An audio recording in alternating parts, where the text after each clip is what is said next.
Kia ora, good evening.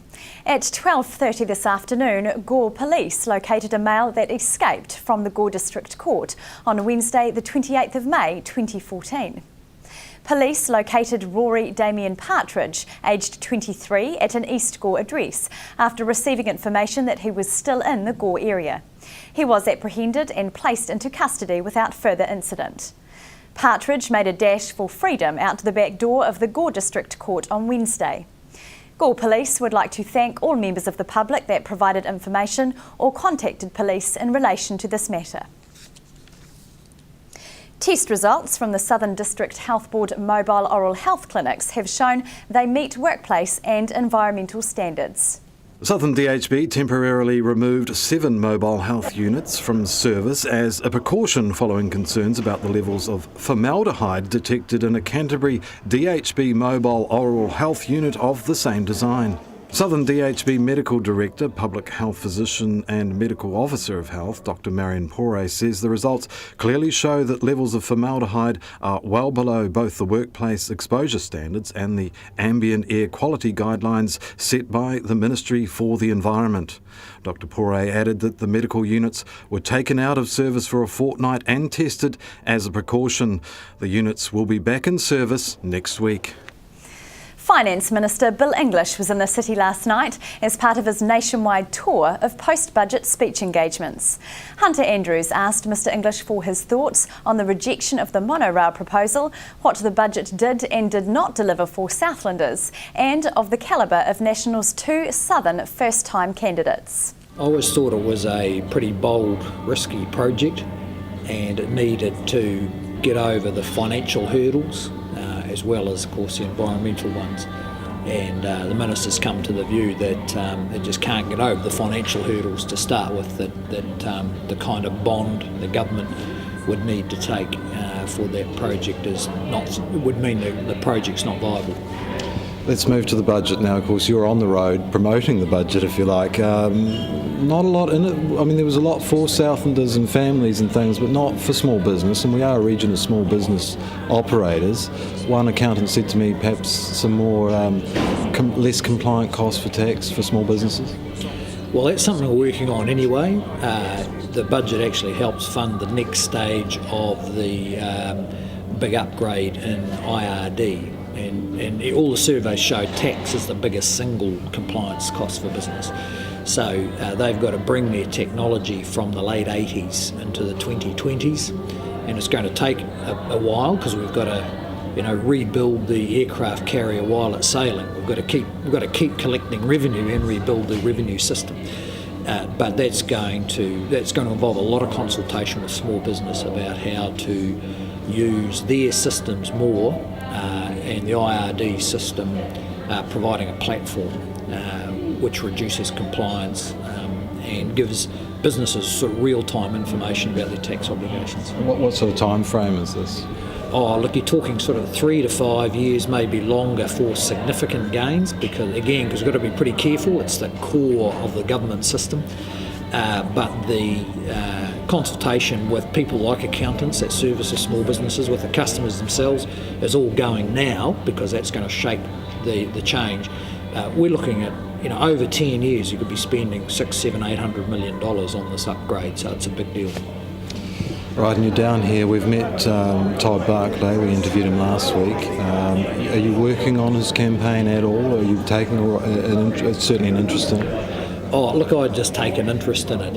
In the end, nothing replaces a new candidate turning up, meeting people, knocking on doors, visiting businesses, and I'm very pleased that we've got a keen, energetic candidate who's down to earth, and I think people are going to quite like him, but he's got to get out and show that. And in Invercargill, of course, there's Sarah Dowie here standing. You're at an event with her tonight. Yeah, well, certainly supporting her strongly. She's spent quite a bit of... she's got to know the political process pretty well. That's how she ended up being a candidate, and she's going to be a strong candidate for Invercargill. Eric's built the seat from being a Labour seat to now being more of a national seat. But the thing about any election is it's not a reward for good political representation, you've got to show, as Sarah understands this pretty clearly, you've got to show people you understand their issues at their level and have an ability to represent that in Wellington. And she'll do that. She's up against an old political foe of yours, of course, within the Clutha Southland electorate, Leslie Soper. So there's a bit of experience. She's up against a bit of experience. Yeah, Leslie's pretty experienced, but apparently doesn't have all the support of the Labour Party. I mean, she seems to be, for reasons I can't quite understand, she seems to be controversial within the Labour Party. And look, she'll work pretty hard, but Sarah, I think, is going to be well organised, certainly a hard worker. And a pretty good grip, a young mother out in the community. She'll know how to talk about what's on people's mind. It's been confirmed the majority of scientific staff at Ag Research's Invermay site will relocate north to Lincoln, including genomics capability staff. The original restructure plans projected a staff of 26 be retained by 2017. That figure has increased to 38 in its current plan, with the retention of 3 DEAR researchers and the creation of 2 new science roles. The Mosgiel campus was first set up in 1949 to address agricultural research needs of the southern region. Coming up after the break, a local initiative to help get free produce to those most in need and the week that was.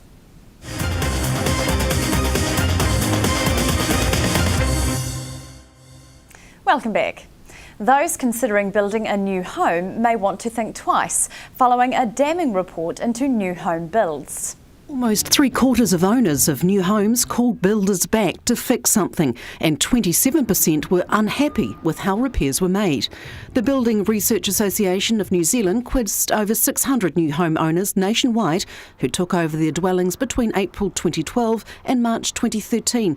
The report shows 1 in 6 disputed final costings, and 20% were unhappy with the time taken to complete the project.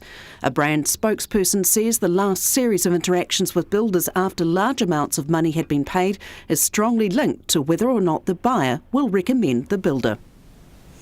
Love Local is a southern charitable trust established to supply produce to families and individuals in need. The group source fruit and vegetables as locally as possible and sell them, with all profits going towards those most in need.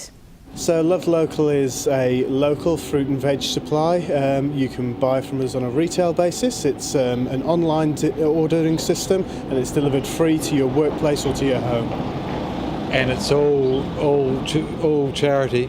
That's right. So we run it on a not-for-profit basis, which means that any profits that we make on the retail side of the scheme are then put into our charitable objectives, which include the supply of below-cost fruit and veg to low-income and unwaged families. We've set the bar there at Community Services Card, so Community Services Card holders can access that below-cost fruit and veg from various places around town. There's about a dozen places already signed up for that side of the scheme, and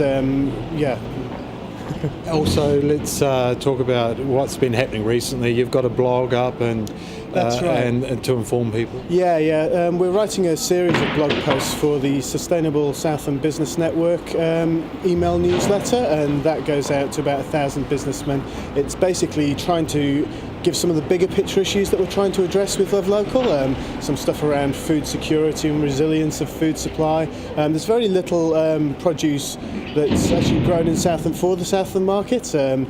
Even, potatoes and carrots from the likes of Piper's gets trucked up to Canterbury and then back down to arrive in the supermarkets. And there's only a couple of market gardening operations in Southland at this point. So you're thinking about the carbon footprint there? It's partly the carbon footprint, but it's also about energy security. So, just because we've had 30 or 40 years where there's never been a shortage of fruit and veg, if you look at what's happening globally, the possibility of that sort of thing happening here is real. And if everything is trucked 8 hours south to get here, then, even take it from an earthquake or natural disaster point of view, it would only take a relatively minor shake on the Alpine fault against what they're predicting to stop the trucks coming south. And we'd find out what people are saying all over the world. Supermarkets have about 3 days worth of supply on the shelves, and beyond that it's empty shelves. And you're seeing that in places like Venezuela and Greece and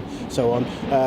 People think of those as odd isolated instance, but actually realistically it's something that could happen in New Zealand and perhaps will as time goes on. So we're trying to get in early and actually do something about local food supply, grown locally for the secondary market. Very easy for people to sign up. The online presence is very good. Yeah, we've worked very hard to make the sign-up process as easy as possible for people. So you go to www.lovelocal.org.nz and that's our homepage. From there you can just click through onto the online store. We have 3 bag sizes, small, medium and large, and there's also a fruit top-up for those that eat more fruit. So we're working really hard to get the balance right in terms of what's in the bags. We've been seeking customer feedback from the people who we're delivering to at the moment, and we've been tweaking and adjusting. We were quite potato heavy at the start, and we've sort of reduced the volumes of potatoes and mixing it up a bit more to give people the variety that they're looking for, and still giving them great value with the stuff we're supplying. Yeah. Job advertisements have risen for the 4th consecutive month, lifting at 2.6% in April alone. Months on months, online job promotion rose 2.9% in April and is 21% higher than a year ago, while newspaper advertisements, which continue to lose market share, are down 12% by the same measure. The recent trend in job ads bodes well for continued employment growth, according to an ANZ Job Ads report. The latest household labour force survey also shows employment's up 3.7% on a year ago. On a local level, Southland recorded the largest decrease in employment, dropping 4% in the quarter to hit a 10-year low. That's all from the news desk for this week. Sports up next. We'll leave you now with the week that was. Have a great long weekend.